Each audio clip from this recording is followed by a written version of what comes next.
Pemandangan kota Jakarta yang sasak dan kusam, dipenuhi kendaraan yang nyaris tak bergerak. Jantung kota berdetak, tapi napasnya terasa berat. Di sebuah bilik kantor kecil, Bima, 28 tahun, menatap layar komputer dengan mata kosong. Deretan angka dan deadline yang tak ada habisnya bagai labirin, tanpa jalan keluar.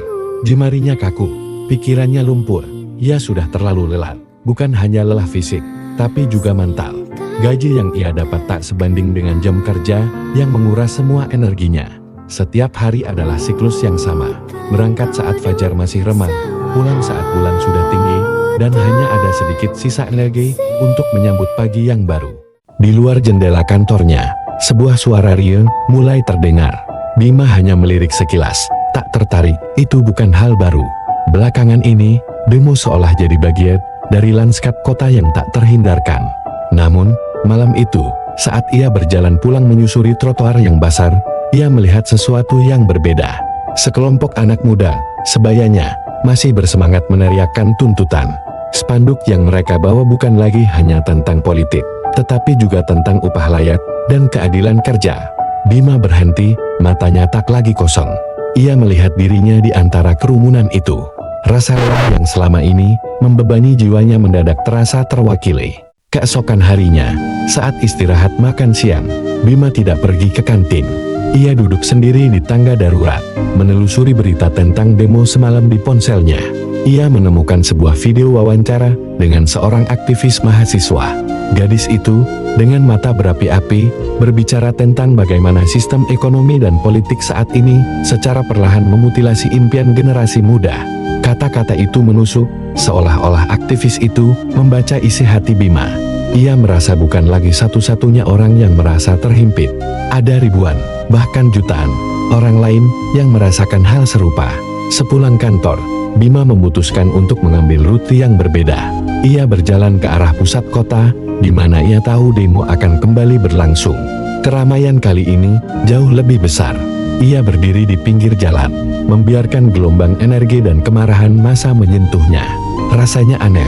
Untuk pertama kalinya, dalam waktu yang lama, ia tidak merasa lelah. Kebosanan yang selama ini jadi selimut tebal dalam hidupnya, tiba-tiba terkoyak. Ada semangat baru yang merayap masuk ke dalam dirinya.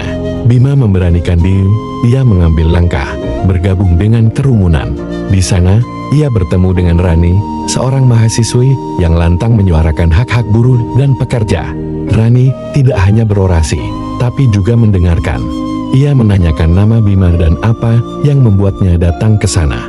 Bima, yang sudah lama tidak berbagi cerita, merasa terkejut dengan kehangatan itu. Ia menceritakan rasa lelahnya, impiannya yang terkubur, dan gajinya yang tak pernah cukup. Rani mendengarkan dengan penuh perhatian. Ia tidak menyela, apalagi meremehkan. Itu yang kami perjuangkan, katanya lembut. Bukan cuma hak politik, tapi juga hak untuk tidak merasa lelah sepanjang waktu. Kalimat itu terasa seperti penegasan, seperti ia tidak sendirian. Malam itu, di tengah lautan manusia yang berteriak menuntut perubahan, Bima merasa ada bagian dari dirinya yang hidup kembali. Ia tidak lagi sekadar berdiri di pinggir, ia adalah bagian dari gelombang itu. Bima mulai rutin ikut demo. Setiap ia merasa jenuh dengan rutinitas kantor, atau ketika bosnya kembali menambah beban kerja tanpa kompromi, ia tahu kemana harus pergi. Demo bukan lagi sekadar unjuk rasa, melainkan terapi. Di sana, ia tidak lagi merasa terisolasi. Bima dan Rani menjadi akrab, dan bersama-sama mereka bertemu dengan orang-orang yang senasib, dari buruh pabrik yang di PHK, hingga pengemudi ojek online yang pendapatannya terus menurun. Mereka semua punya satu kesamaan, lelah dengan sistem yang tidak adil. Suatu sore, saat Bima sedang berorasi di tengah kerumunan, ia melihat kamera televisi menyorotnya. Ia tidak peduli, suara yang selama ini ia tahan, kini meledak keluar. Ia bukan lagi Bima yang lelah dan tak berdaya di balik meja kantor. Ia adalah Bima, seorang individu yang menuntut haknya untuk hidup tanpa beban yang menyesakan. Tanpa ia sadari, video orasi singkatnya menjadi viral di media sosial. Orang-orang membagikannya, mengutip kata-katanya. Bima menjadi wajah dari gerakan burnout yang tak terucap, sebuah simbol perlawanan terhadap sistem yang merenggut kesejahteraan.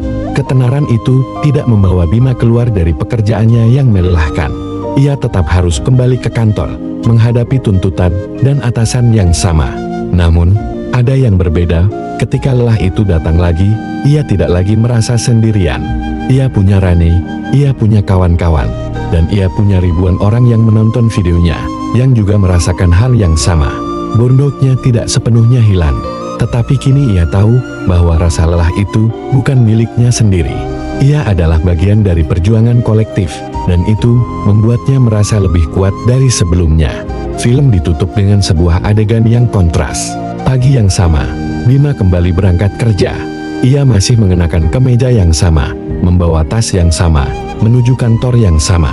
Tetapi, kali ini, ia berjalan dengan langkah yang lebih pasti. Ia tidak lagi menunduk, matanya tidak lagi kosong.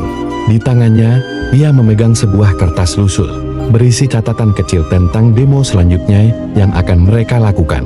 Burnout mungkin belum sepenuhnya hilang, tetapi ia telah menemukan sebuah pelampiasan bukan untuk melupakan, tetapi untuk berjuang. Bima kini tahu bahwa di tengah krisis, ia telah menemukan tujuan menjadi bagian dari suara yang menuntut perubahan, sebuah suara yang bangkit dari rasa lelah yang paling dalam.